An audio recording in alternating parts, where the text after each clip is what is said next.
KPM.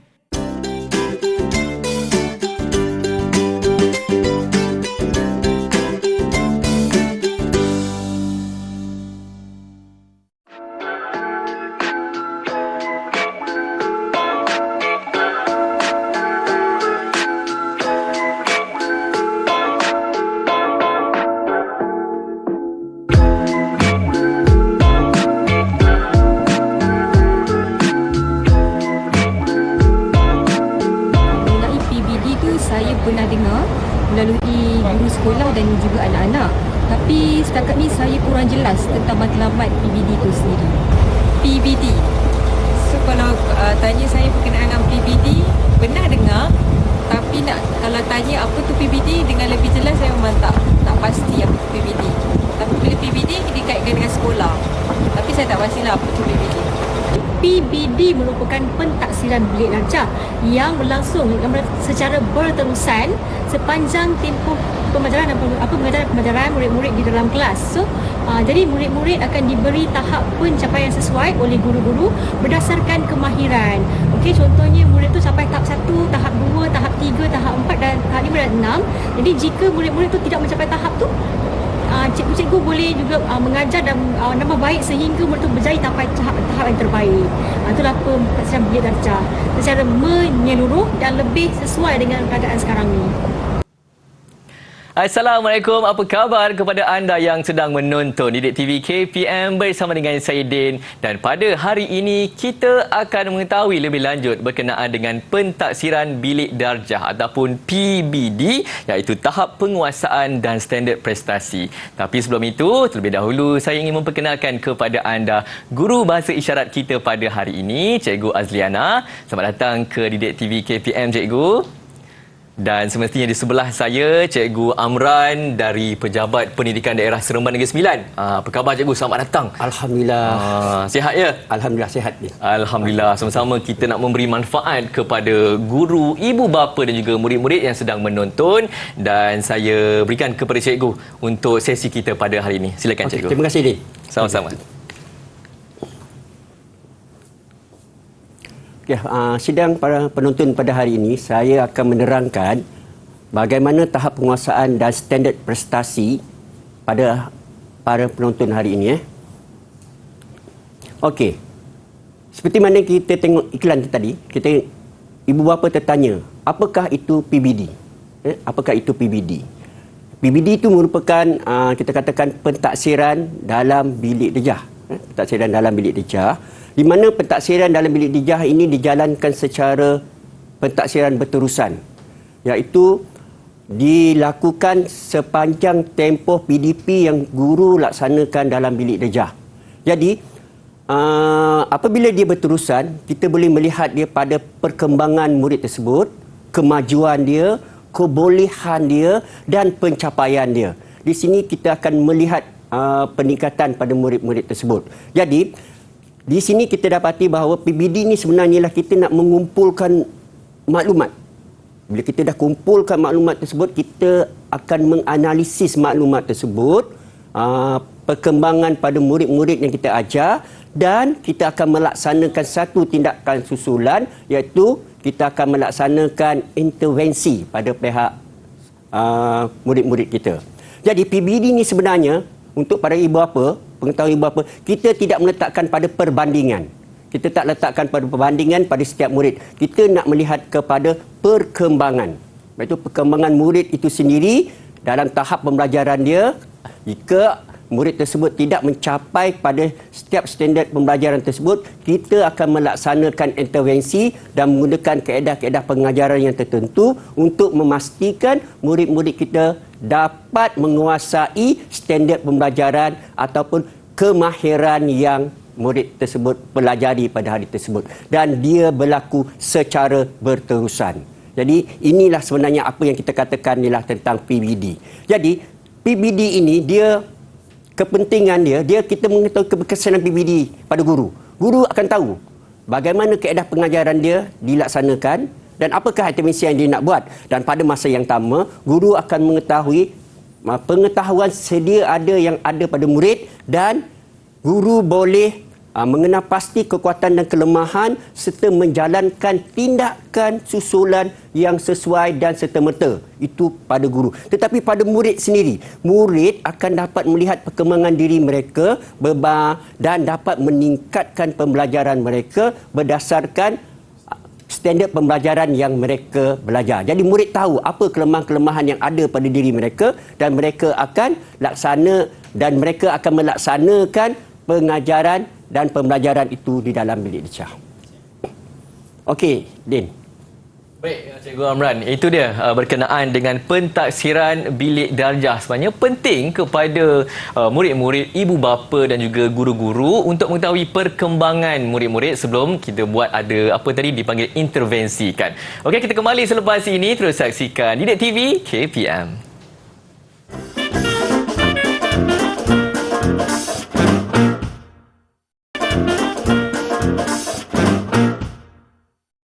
Ya betul, ini Didik TV KPM bersama dengan hos anda, saya Din, dan pada hari ini kita nak mengetahui lebih lanjut berkenaan dengan pentaksiran bilik darjah ataupun PBD, tahap penguasaan dan standard prestasi, di mana bukan sahaja guru dan juga murid-murid tapi kita sebagai ibu bapa perlu mengetahui berkenaan dengan PBD ni untuk kita tahu perkembangan murid-murid. Jadi untuk seterusnya saya persilakan Cikgu Amran, silakan Cikgu. Okey, terima kasih Din. Sama.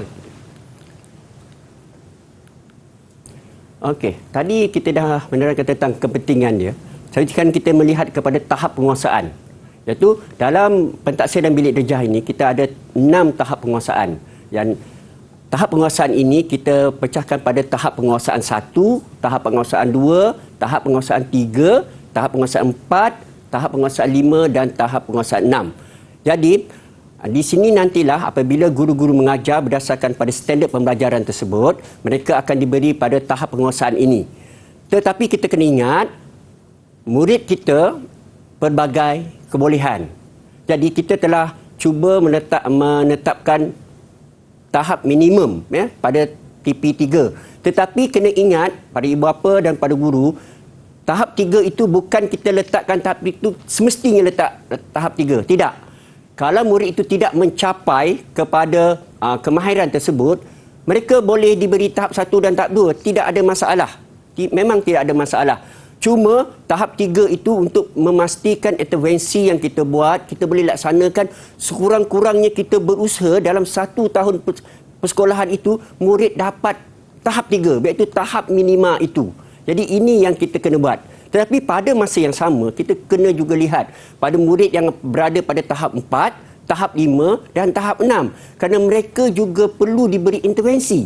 Sebab supaya murid yang berada pada tahap 4, kita buat intervensi supaya mereka boleh pergi kepada tahap 5. Dan budak yang pada tahap 5 boleh pergi ke tahap 6. Itulah yang kita katakan PBD tadilah, kita mengesan perkembangan murid itu, dan perkembangan murid itu kita kesan secara berterusan sepanjang tahun.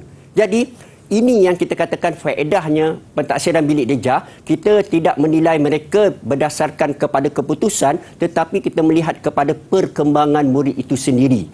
Dan kita melihat juga kepada pengetahuan murid, kepada kemahiran murid, pada nilai murid. Jadi TP-TP itu kita berikan berdasarkan kepada yang saya sebutkan tadilah, iaitu pengetahuan, kemahiran dan juga nilai. Iaitu nilai sikap murid yang ada di dalam bilik darjah semasa guru-guru melaksanakan aktiviti berkumpulan. Yang kita katakan aktiviti berkolaboratif.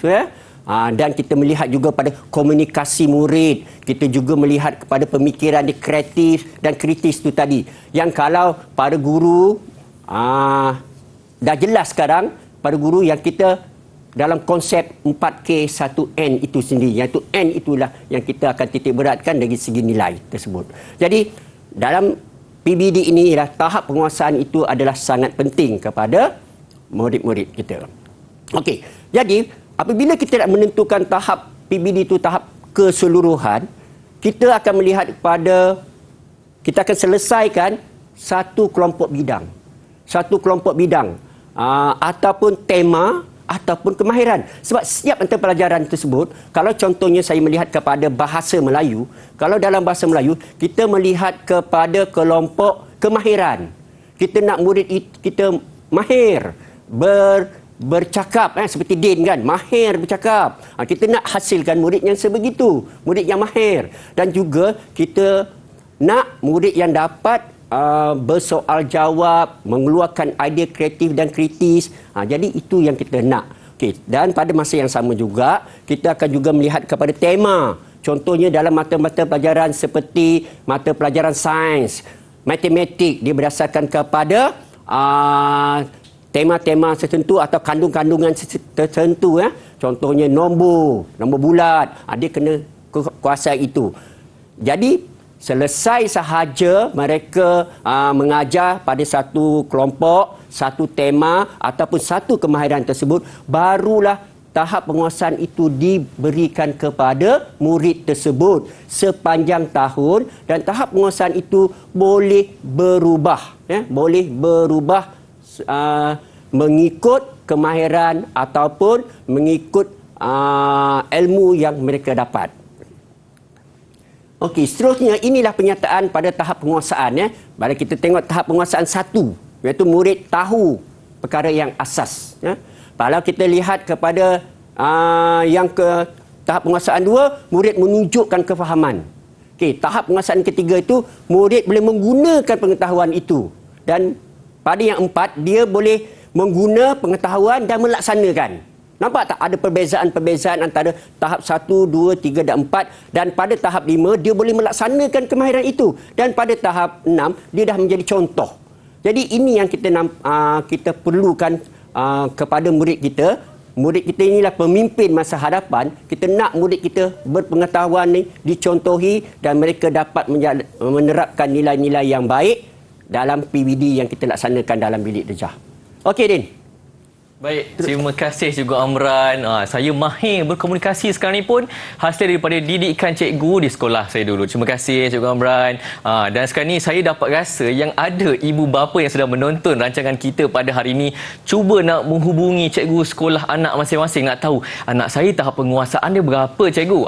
Itu yang pentingnya PBD. Itu yang kita nak tahu lebih lanjut pada hari ini. Jadi teruskan bersama dengan kami di Didik TV KPM.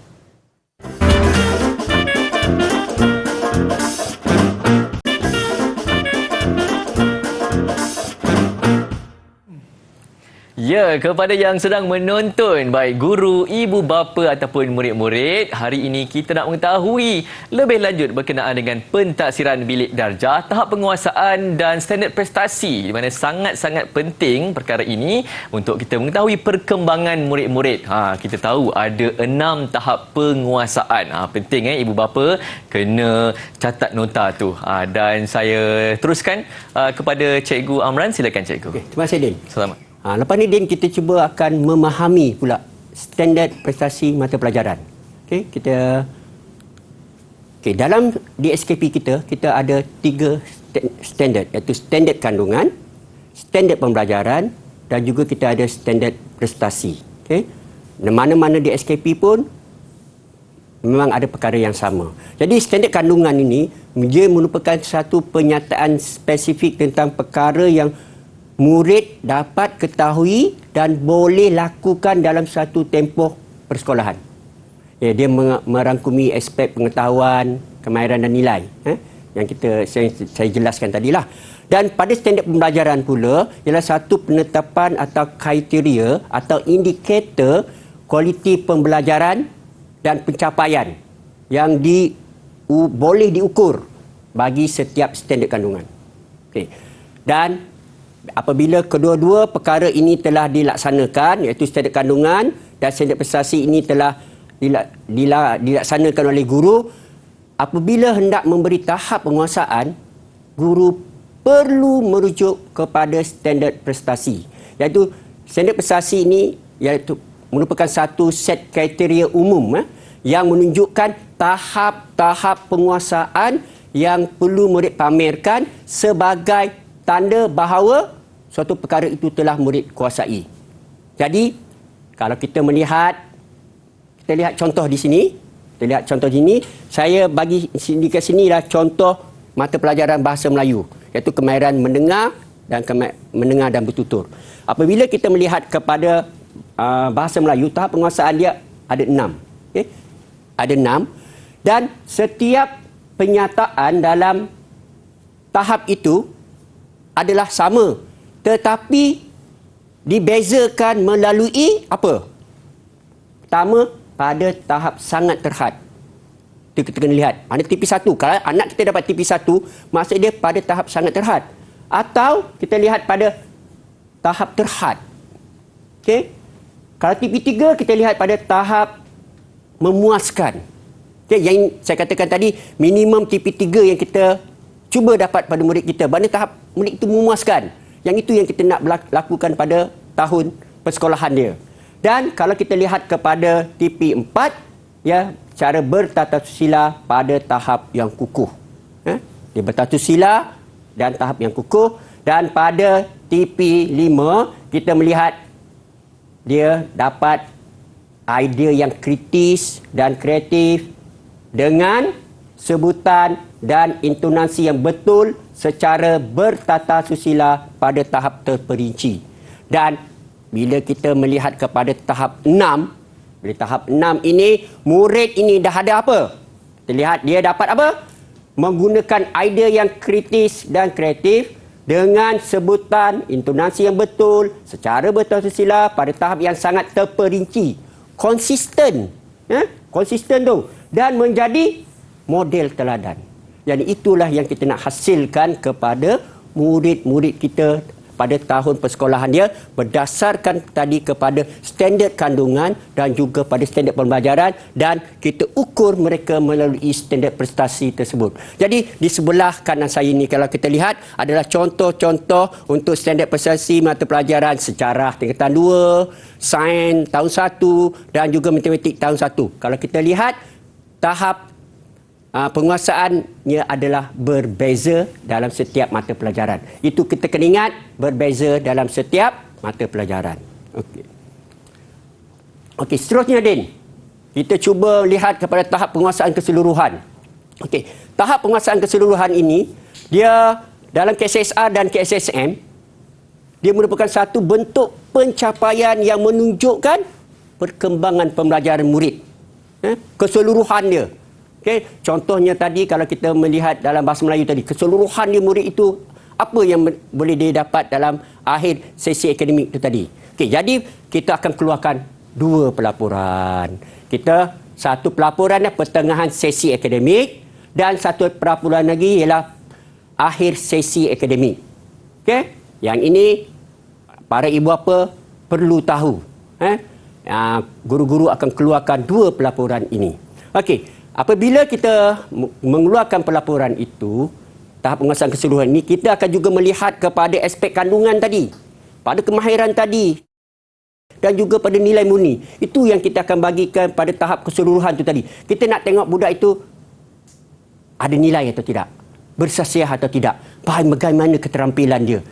Kalau dia kurang berketerampilan, berapa tahap penguasaan yang kita boleh bagi kepada murid tersebut. Jadi kat sinilah kita melihat pada potensi murid itu tadi. Itu yang saya katakan pada peringkat awal di air siaran tadi, kita katakan kepentingan PBD itu. Okey? Jadi apabila kita menilai murid ini, kita akan menilai murid ini secara holistik, iaitu keseluruhan. Kita tak melihat dia pada sesuatu sudut saja. Kita melihat dari segi kemahiran dia, sikap dia, nilai dia, dan kita nak murid itu jadi murid yang orang kata, kalau istilahnya, insan lah. Bagus. Dan pada tahap 6 tadi, kita katakan dia tadi model teladan tadi. Kita nak hasilkan dia seperti itu. Dan untuk itu juga, kita akan menggunakan pelbagai kaedah untuk memastikan tahap keseluruhan itu. Pelbagai kaedah apa? Makna apa PDP yang mereka lakukan di bilik darjah tadi? Apa teknik-teknik pengajaran yang cikgu gunakan? Apakah instrumen-instrumen yang kita bagi kepada murid tersebut? Jadi, murid itu akan dapat pelbagai. Sebab murid kita adalah pelbagai kebolehan.